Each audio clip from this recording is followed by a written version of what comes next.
Hello, boys and girls. Welcome back to another edition of Books and Cooks. And in honor of Sports Week at Anna Reynolds and Field Day that's going to be happening tomorrow, I've decided to share with you a story called The Pumpkin Runner. I'll show you the title right here. This story is really near and dear to my heart because I'm a runner. I don't know how many of you know that, but I've been running for at least, I'd say 30 years. I took up running right after I gave birth to my first daughter, who's going to be 31 soon. So I took it up a little later in life, and I actually became a super good runner. Something I just took up for fun turned into an incredible sport for me. And I've won many races, and I wish we were at school and I'd be able to show you all those trophies. Those of you who've been in my reading room have seen them up on the top of my cabinets, probably 20 or so. I usually come in first, second, or third most of the time. And then there's a lot of pictures of me with my running group doing various races throughout town and half marathons. So I decided that I would have to share with you my favorite sport, which is running. And I wake up at 3:45 every school day in order to get my run in before I get to work. That's how much I love it. So in this story called The Pumpkin Runner, it's about a man who uses pumpkin for energy to fuel him through his run. Because many of you may not know this, but to be a very good runner, you have to have excellent nutrition, especially while you're running a race, if it's a very long race, and the days before you're going to run a race. He uses pumpkin. Now this is canned pumpkin. I really wish fresh pumpkins were in season right now, and I would be able to show you how I can take a fresh pumpkin and make it into a delicious vegetable that I have with my Thanksgiving dinner every single year. But there are no fresh pumpkins right now because those are things you get in September, October, November. So now if I want to use pumpkin for energy, I must use canned pumpkin, which is really just regular pumpkin, the inside of the pumpkin called the pumpkin meat, pureed and cooked. So later I'll be showing you a delicious recipe that's healthy and good for you, especially if you want to be a good runner or be good at any sport that you're going to be doing. Sit back and enjoy the story of the Pumpkin Runner, and then let me share with you my super duper pumpkin recipe. This book is written by Marsha, Diane, Arnold, and the pictures are by Brad Sneed. Nearly all the sheep ranchers in Blue Gum Valley rode horses or drove jeeps to check on their sheep. But Joshua Summerhayes, he liked to run with his dog trailing behind. That's Yellow Dog. And do you see those boots he's running in? I run in sneakers, and I even have my running clothes on right now. Never stop running is what my shirt says.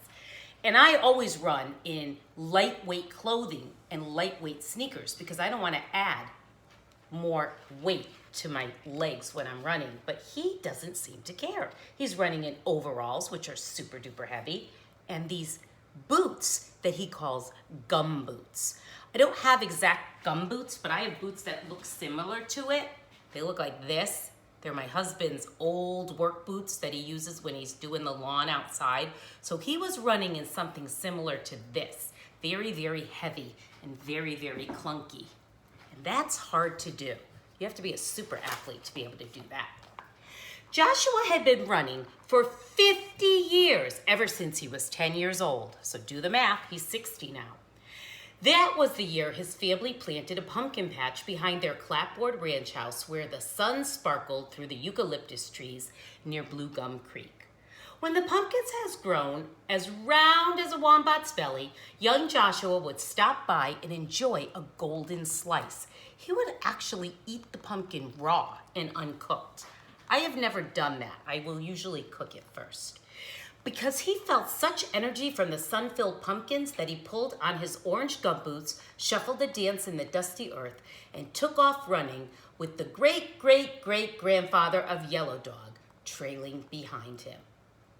And his Aunt Millie, she would just watch as he ran along the dusty trail. Now, Joshua was really getting up in years, and every January at the sheep rancher's Woolly Bully barbecue, the ranchers would tease him, and they would say, "You're getting mighty old to be running all over your 10,000-acre sheep ranch. When are you going to buy a Jeep?" And Josh would just smile and shuffle his gumboots in the dust, and he'd say, "I don't need a Jeep. I really just like to run." "As long as he's got pumpkin to eat, he'll keep running," said his Aunt Millie. Well, one day Joshua and Yellow Dog were resting on the porch after a long run over to Bandicoot Creek when the wind blew a newspaper smack into Joshua's face. When he opened his eyes, he read the paper, and it said, 12th Annual Koala K Race, 900 kilometers, from Melbourne to Sydney, Australia, May 4th. $10,000 prize. "It's been a while since we visited the city, Yellow Dog," Joshua said. "We could see 2 cities and get in a little run as well." Yellow Dog thumped his tail against the wooden porch planks as if he agreed. So Joshua packed a clean pair of overalls and his newest pair of gumboots for the run, and Rancher Wooly offered his Jeep for the trip. "Mighty grateful, mate," said Joshua, piling the last pumpkin from his patch into the Jeep as Aunt Millie loaded his cooking tools, or her cooking tools. "I'll need all of this for a 900-kilometer run." That's like 540-something miles. The morning was still dark when Joshua pulled up to the runner's registration table in Melbourne, and Mr. Manning, the race official, looked over his glasses at a lanky man driving the Jeep. The Yellow Dog was sitting behind him, and the old woman was snoring atop a pile of pumpkins. "Are you sure you're in the right place?" he asked. "Because this is the Koala K race. This is for people who are like real racers." "Yup, I've come to run," said Joshua. He just doesn't look like a racer, so they don't really understand why he's there. Look at all the other racers. You know, they're all dressed in their real racing attire. Wanting to be friendly, Joshua and Yellow Dog introduced themselves to the 8 other runners, while Aunt Millie got a few winks. So she was taking a nap because she knew she was going to be cooking for him all along the race. "I've run 200 kilometers a week." Now, 1 kilometer is 2.2 miles. So 200 kilometers is over 400 miles. So these people are training, said this man named Damien Dodgerell, raising one eyebrow at Joshua and looking down at him. He's like, "Are you sure you're a real runner? You sure don't look like one." "I don't practice my running. I just check my herds by running around my sheep ranch." So he doesn't really even train. When I trained for my first half marathon, I took it very seriously and did a certain amount of miles every single day and every single week so that I'd be ready for the race. Joshua didn't bother doing that. "Oh, I train every day with 300-pound weights," said Damien Dodgerell, doing his one-handed push-ups. "Nah, I don't need to do that. I just carry a sheep here and there." So he trains with, the other one trains with weights. Reporters pushed Joshua aside as they threw questions at Damien because he looked like a real runner. They weren't even thinking Joshua had a chance of winning. So the word was out that Damien Dodgerell was a shoo-in to win, and Joshua was just shoved right to the side to another runner called Katerina Volta, who was gulping down a vial of purple liquid. So she had like a super energy drink, and some runners will do that. They'll drink like a super kind of energy drink before they run. She called it her secret power punch. At that moment, Mr. Manning stopped by, and he said, "You know, we're going to be setting up food and water stops along the course because this course was going to take like days to run it. What can we set up for you, Mr. Summerhayes?" That Jeep full of pumpkins? That'll be just fine," said Joshua. "Just give my Aunt Millie a map of the course so she'll know where I'm going to be and she can follow me with the pumpkins and the truck." As starting time approached, Joshua changed into a fresh pair of overalls and some very, very clean gumboots. But boy, do those look heavy. And I know it would be heavy to run in jeans. Nylon shorts and running shoes are the usual attire for a runner, said Mr. Manning, staring at Joshua's outfit. Oh, these do me fine on the ranch. I'm sure I'll be just fine. As the sun called up the morning, the spectators lined up for the road race. A few of the young ones snickered and giggled at the gray-haired man in the overalls and the gumboots. They're actually making fun of him because they just think he looks ridiculous and they don't even think he's a real runner. Banners flew above the crowds and peddlers sold sun lotions and sodas, while Joshua nibbled on a fresh slice of pumpkin to get his energy for the race to begin. And there's Yellow Dog. Oh, he feeds Yellow Dog the pumpkin also. At 2 minutes till 8, the crowd grew quiet. Banners stopped flying, peddlers stopped selling, and balloonists hovered in anticipation. And at precisely 8 a.m., Mr. Manning sounded the starting gun, and 8 runners sped swiftly past the cheering spectators. But Joshua shuffled by, waving while Yellow Dog sniffed the ground to get his bearings. So the others took off like super duper fast, and Joshua kind of shuffled along. Now that I'm older, I don't run as fast as I used to, so I don't win trophies anymore. I usually just finish the race because I tend to go slower now, more of like a 5.0 pace instead of a 7.0 or 7.5 like I used to do. As they passed through the city, the 8 runners looked straight ahead and just kept on running. And Joshua stopped to call hello to the people on the streets, and Yellow Dog barked greetings to trolley passengers. So he wasn't taking it like, oh, I have to win, I have to win. He was just being kind as he ran along. By the afternoon, the runners were deep into the countryside and they were tiring, so they would have to stop and take a rest every now and then. But because he was going so slowly, he didn't really need to stop and rest. He just kind of kept shuffling along like at a fast walk or a slow jog. By the first stop at Wallaby Ridge, Joshua was running alongside the others. As Katerina Volta gulped her secret power punch, Joshua and Yellow Dog ate Aunt Millie's pumpkin stew. Oh, that I have never made. Then Joshua ran off like it was another day on the sheep ranch and he was going to check on a mother ewe at Dry Creek Landing. The third day, he's still running now. And remember, they've taken breaks and they've taken little naps along the way. But by the third day, the word got out that this sheep rancher who was wearing the overalls and the gumboots was actually in the lead. A crowd was at Platypus Pond to cheer him on as he was taking a bite of Aunt Millie's pumpkin soup. I've also never made pumpkin soup. That day after, the news wire told the world about this man named Joshua, and photographers from Paris to Hong Kong were at Wombat Flat to watch Joshua and Yellow Dog enjoy their pumpkin seed pudding. My gosh, Aunt Millie's a good cook. Not too many pictures, Joshua said. My Yellow Dog, he's camera shy. I think Joshua's camera shy too. I don't think he really likes all that attention. The world was so busy watching Joshua shuffling along that they nearly forgot about all the other racers.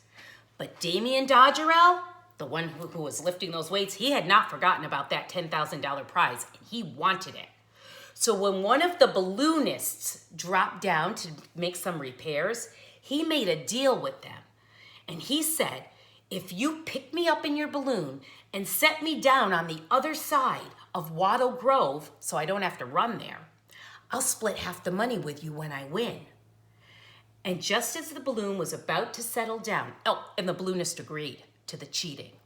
I don't know about that. Just as the balloon was about to settle him down on the other side of Wattle Grove, a Jeep half filled with pumpkins was turning around out of the grove. Aunt Millie had spent all night baking a victory pumpkin cake. Now that I have made before. And she was getting ready for the last stop when all of a sudden they crashed. So the balloon was landing and she was coming around the corner with the pumpkins and the pumpkin victory cake because she assumed that Joshua was about to win. And as she swerved to miss the balloon swayed to miss her. Damien ended smack in the middle of the mashed pumpkins, and Aunt Millie ended smack in the middle of the squash cake, and the balloon ended smack on top of the Jeep. And now, I don't know that she's going to make it to where Joshua is waiting for her. When Joshua and Yellow Dog arrived at the last check-in stop, they were waiting for Aunt Millie and the pumpkins, and they were nowhere to be seen. He did not know she had gotten in an accident. Yellow Dog sniffed the ground and whimpered, and Joshua sat down and thought, what am I going to do? Where am I going to get my pumpkin energy from? She's not here. As the sun sparkled through the eucalyptus trees onto Joshua's head, he kind of just felt the energy racing through them and just filling his body. And he got up and he shuffled a little dance in the dusty earth, and he said to Yellow Dog, well, we've come here to run and we've made it pretty far. That's just what we're going to do. We are going to keep on running. But that last bit of running, we're just going to have to do it on our own with no pumpkin energy. They're going to just kind of have to pull from within. Runners do that when you start to get tired and you think, I can't take another step. You just kind of say, I can do it. And you pull all that energy from within and you think of all that training you've done. Nearing the finish line, Joshua waved hello to the cheering crowds and the snickering boys and the giggling girls who were now clapping and jumping up and down, and Yellow Dog held his head high. He had won, shaving 2 days and 2 hours off the record, Mr. Manning exclaimed. And he came running up to him with a silver trophy, and the crowd squeezed around Mr. Manning as they presented Joshua with the silver trophy and the $10,000 check for winning. That's pretty incredible that he won, because he was the one that didn't really even train for the race. Do you know what Joshua did?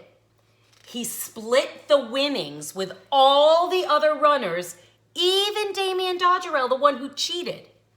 He kept only enough for a new pair of overalls, a new pair of gumboots. He gave the rest to the rancher Wadley to repair the Jeep that had crashed, and then he gave some to Aunt Millie for some new cooking tools. And he said to everyone, I'd rather share this money because Yellow Dog and I, we really only came for the run. It wasn't about the money for us. Well, it has been some years since Joshua Summerhayes broke that record in the famous Koala K race. And these days, all the other sheep ranchers in Blue Gum Valley, they steer 4-wheel drive Jeeps and they fly airplanes all over their ranches to check on their animals. But Joshua Summerhayes? Nope. He still likes to run with Yellow Dog trailing behind. Now, when I first read that story, I thought, wow, that's incredible. He won, and he shared the money with all the other runners, even the ones who lost, even the one who cheated. And then I got to this part, an author's note, which then made me take this whole story and love it even more. Listen to this. The Pumpkin Runner is a book that was inspired by a man named Cliff Young, who was a real 61-year-old farmer in Victoria, Australia, who in 1983 won a 542-mile run between Sydney and Melbourne, Australia, cutting nearly 2 days off the record. And you know what it said underneath? This man won the $10,000 for winning the race, and yes, he did split it with all the other runners. So it's like a make-believe story in that they used Joshua Summerhayes instead of Cliff Young, who was the real runner. And they made Damien Dodgerell be someone who cheated. And I don't think there was someone who cheated in the real race. But there were parts of the story that were really true. He was 62 years old. He was a rancher. He did run in gumboots. He did run in overalls. He did win $10,000, and he did split it with all the other people. That's a pretty incredible story. And if you go on the internet and you just type in Cliff Young, a whole biography will come up from him. He died in his 80s. I think he had cancer, it said. And it will tell you a bunch of other facts, but a lot of facts about him were very similar to what the author in the story had told us. So you might want to do that if you want to find out a little more about the actual, real, true pumpkin runner. Interesting. And he did eat pumpkin for energy. That part was true also. So let's talk pumpkins. Okay. If I had a real true pumpkin, I'd be able to open it and show you the pumpkin meat inside. And that pumpkin meat is where you would get your energy from. Pumpkins contain potassium and vitamin A, and they are so healthy. They're really part of the squash family. So when you're eating pumpkin, you are actually eating a vegetable. But the pumpkin plant, the pumpkin starts out as a flower, and then it turns into a pumpkin. And that pumpkin flower is actually also edible in a salad. If you ever got your hold on pumpkin flowers, you could actually eat those. Pumpkin seeds, which are in the inside of the pumpkin, are also edible. And those are also healthy. So pumpkins are just all around a very, very healthy food. And in the story, she made pumpkin stew and she made pumpkin pudding. And then she said she made a pumpkin victory cake. Well, many years ago, so this is the canned pumpkin, and I'll show you what that looks like in a minute, okay? You just buy it like this. I'm gonna show you a picture from years ago at Anna Reynolds. There I am. Do you see me doing the pumpkin runner? I was doing a Books and Cooks right in our cafeteria with real live kids. Oh, those were the days, okay? And I shared my pumpkin story, and I was wearing my pumpkin running outfit. I always wear black, and I usually wear a hat, but I don't have that on now. And I was talking to them about pumpkins and pumpkin energy, and I was gonna share with them how to make a pumpkin victory cake. So I mixed up all the ingredients to make a pumpkin victory cake. It's the same recipe you'd use to make like pumpkin muffins or pumpkin bread. But then the night before, had made an actual, look at this. Look at that pumpkin victory cake. That was a huge cake made out of like 8 or 9 layers of pumpkin, because I needed to share this cake with 100 fourth graders who had just done the 1-mile run for wellness that year. It was in the springtime, and they had done their 1-mile run outside, and then we came in and read the story, and then I shared the pumpkin victory cake with everybody. But and this is what I used actually to make the pumpkin victory cake. Remember this pan I used to make the chocolate chip cookies? I would make 1 layer of pumpkin cake, and I did that 7 or 8 times because I have like lots of these, as you can see. And then I stacked it up really, really high, and then I frosted it with cream cheese frosting, and that's how come it came out looking like that. It was really, really big, and it did feed 100 kids. Everybody got a little slice of that cake. So today, I'm going to take that exact recipe, but I'm not gonna make it into a big giant pumpkin victory cake because I don't have enough people to share that with. You guys are all home. If we were at Anna Reynolds, that'd be a different story. But I'm gonna show you how to make it into a pumpkin muffin. And your muffin can be any size. It could be a huge muffin, it could be a regular size muffin, it could even be a mini muffin. Or if you want, you can make it into a pumpkin bread, like you make banana bread. But you ready for the recipe? Let me share this recipe with you. So let me move this camera down. Hang on, hopefully you'll be able to see where I'm at. Here I am again. Oh gosh, here we go with me trying to show you myself and the cooking. All right, here we go. So the first thing you're going to do is you're going to start with canned pumpkin. This recipe calls for 16 ounces. Now this can is 29 ounces. 16 plus 16 is 32. So if I wanted to double the recipe, I would need 32 ounces of pumpkin. 29 ounces is close enough to 32. So if you want to double my recipe, just buy 1 big giant can and then do the recipe twice, all right? But if you just want to do the one recipe that I'm about to show you, you would only use half the can of pumpkin, or you would buy a smaller can that's 16 ounces, all right? So I used half the can already to make some last night so I can show you what they look like because we don't have time for them to bake. But let me show you what the rest of it looks like. This is the rest of the canned pumpkin. This is 16 ounces. I had half a can left, and this is it. This is pureed pumpkin. It's cooked and boiled and mashed, and if I were to eat it like this, it doesn't taste very good. It really needs flavorings. It needs salt or pepper or eggs and flour and sugar to turn it into something really, really tasty if you're turning it into a cake or a muffin. And that's what we're going to do. So this is my famous pumpkin recipe, whether you're making cake or muffins. And yes, I do like to eat these before I race. I would take one and I would nibble on it with a little bit of coffee on my way to a race because it gave me pumpkin energy and it was delicious. All right, so here's what you do. You start with the KitchenAid mixer, and we're gonna do the wet ingredients first and the dry ingredients second. And here's how we'll start. We're gonna start with 16 ounces of canned pumpkin. In it goes. It's a very simple recipe, okay? In goes 16 ounces. Next, I'm going to add 4 eggs. I already cracked them because I'm saving time, so this video isn't forever. Then I'm going to add in 1.5 cups of sugar. Now, if you want to cut down, you can. And you could also use Truvia or baking sugar, which would take some of the calories away. But I run so much, at least 4 or 5 miles a day, that I don't worry because I'm not going to eat the whole recipe at one time. I usually make mini muffins, so I'm not worried about the sugar. Then I'm going to add 3/4 of a cup of oil and 1/4 of a cup of applesauce. Now, if you don't have the applesauce, go and add 1 whole cup of oil, okay? But I like to add the applesauce for a little extra fiber and healthiness. But you could do 1 whole cup of oil if you don't have the applesauce, all right? Then I'm going to turn that on. It's gonna get loud like I told you, but let's give it a try, okay? That just needs to mix, not for a long time, just until all of those ingredients are incorporated or mixed together. And I'll show you what that looks like in a minute. That's it. You don't really have to mix this one too long, okay? And then, all right, I'm gonna use my hand. It looks like that. It still looks like pumpkin, but it's kind of loose and watery, all right?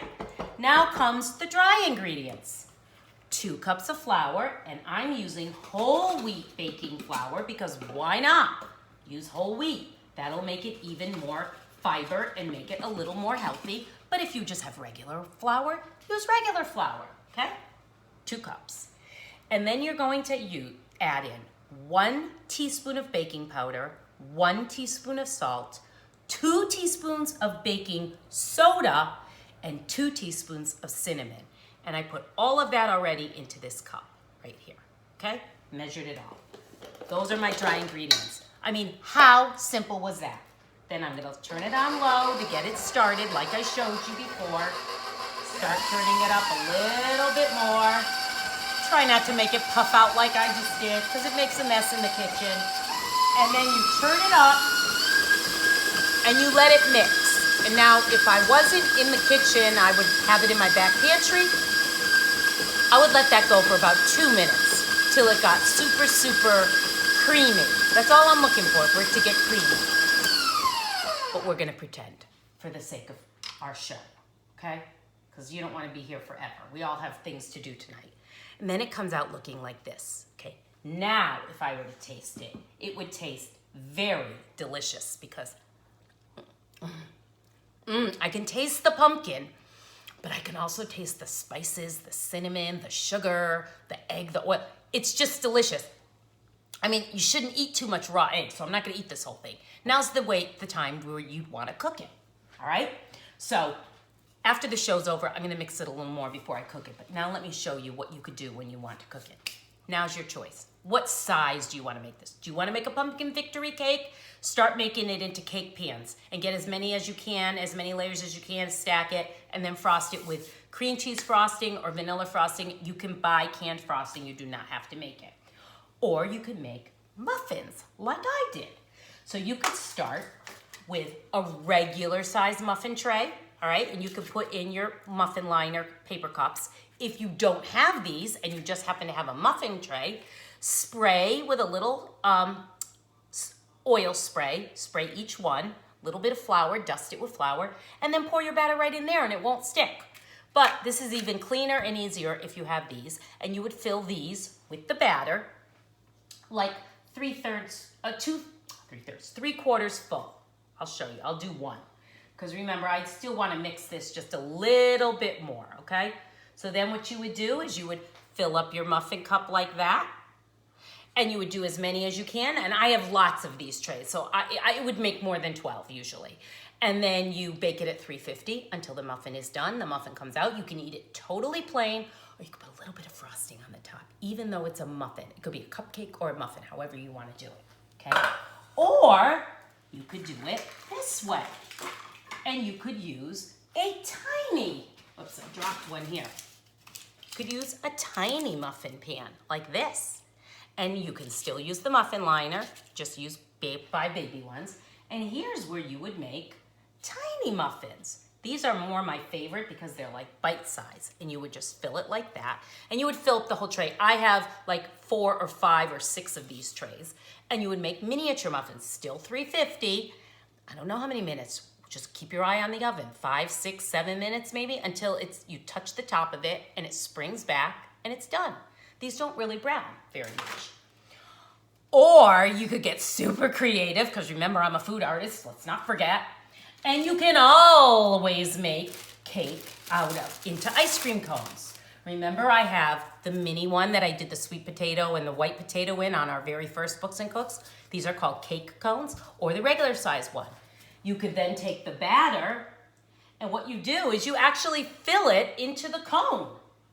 And you don't fill it all the way. There's like a little ridge on the cone right here. To see the ridge right there? You fill it right to that part.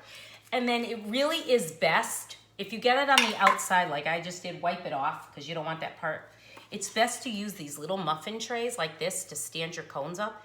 Bake it at 350 till this rises up a little and it's cooked. You could stick a toothpick in it. It comes out clean. And then you're done. And now you've got your pumpkin muffin in your ice cream cone cup. You could take that whole thing to the race with you in the morning and eat it in the car on the way there, okay? And you could do the same thing with the mini one.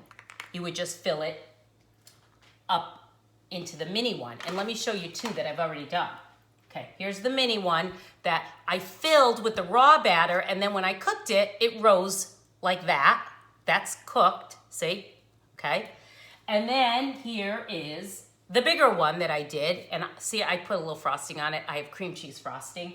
I always have cream cheese frosting in my house, and I like to put it in this little baggie, and I have this little fancy tip. So let me show you what I could do with this one, okay, if I wanted to. I always like a little bit of frosting. Look at that. And you know what else would make this super, super cool?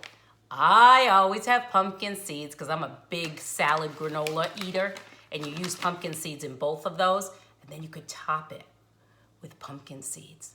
Oh my gosh, right there is a little mini snack full of energy, made with pumpkin, so delicious. It would give you a little, energy, and then go outside for a little run or a little hike or a little walk or a little bike ride, or maybe do this and then participate in field day tomorrow. If you had time to do this before field day tomorrow, wouldn't that be cool? That's snuggling. Let me show you the ones I made from last night. So like I told you, I make them all different sizes, and I'm not lying. Here's the ones that I made regular. And see, this time I just did a little bit of frosting. I didn't do like a whole bunch because I want to use these more for muffins in the morning. So you don't want to have too much frosting if you're using it more for a muffin, right? And I did the pumpkin seeds. Now my husband will scrape the frosting off because he does not like frosting on his muffins. He's crazy. I love frosting. And then I made another one more mini. Look it. And then I made some mini ones, and I still put the pumpkin seeds on top. And I keep these in my back freezer, so at any time I can just grab one and go. It would defrost in like 5 minutes, or I can stick it in the microwave for 10 seconds and it's ready to eat. And you can even eat it straight out of the freezer because it's not that hard. It's just a little bit hard. So that was my famous pumpkin energy recipe that you could use to make muffins. You could use it to make your ice cream cones. You could use it to make cake, the victory cake, any way you want. But I suggest you definitely try that recipe. Let me show you. Let's see. Oh, let me just share some of my running things with you. Look at this. So I've got, and I ate pumpkin before every one of these races. So I had a half marathon that I did in Hartford. Have you ever heard of the Hartford Marathon? And this, look at Southington, 5 a.m. running club. This is when I used to join my girlfriends at 5 o'clock in the morning, but now I'm at 3:45 in the morning because I have to get in a little bit earlier nowadays. But that's my running club. So we had jackets made because we used to run together. And this one even says running state to state because I have run in just about a lot of states. I've run in Boston, I've run in Vermont, I've run in Connecticut. And so a couple of my friends have actually been on planes where they've go to Disneyland to run, and they've gone a lot of other places, Chicago. And so we made a little jacket together that said running state to state because we would run from one state to another with each other if we wanted to. And then, of course, I have all these kinds of shirts, never stop running. And, you know, even at 59 almost, I'm still running. I'm a lot slower. And I don't win trophies anymore. My trophy days are over. But it's still great exercise. It still makes me feel really good, gets me off to a great start. And I suggest some of you try taking up running maybe this summer. Maybe some of you will see me running in my neighborhood someday if you come swing by Southington. So that was our edition of Books and Cooks for today. Hey, let's see. Let me give you a little bit of a pumpkin riddle. Let me think. I got it. How do you mend, and mend means fix, a broken pumpkin? How do you fix a broken pumpkin? You ready? By using a pumpkin patch. Pretty funny, right? How about one more? Why do jack-o'-lanterns always have those crazy smiles on their faces? Any idea? I think you'd have a crazy smile on your face too if you just had your brain scooped out. Because you know when we make jack-o'-lanterns, we scoop all the guts out of the inside of the pumpkin. Well, that's enough pumpkin jokes for today. I hope you enjoyed our edition of Books and Cooks. I hope you make my pumpkin recipe, whether you make it into muffins or cakes or cookies or the victory cake, whatever you do. Enjoy some pumpkin, enjoy some running, get out there. Don't forget to participate in Field Day tomorrow. And until next time, as I always say, happy reading, happy cooking, and happy eating. Bye-bye.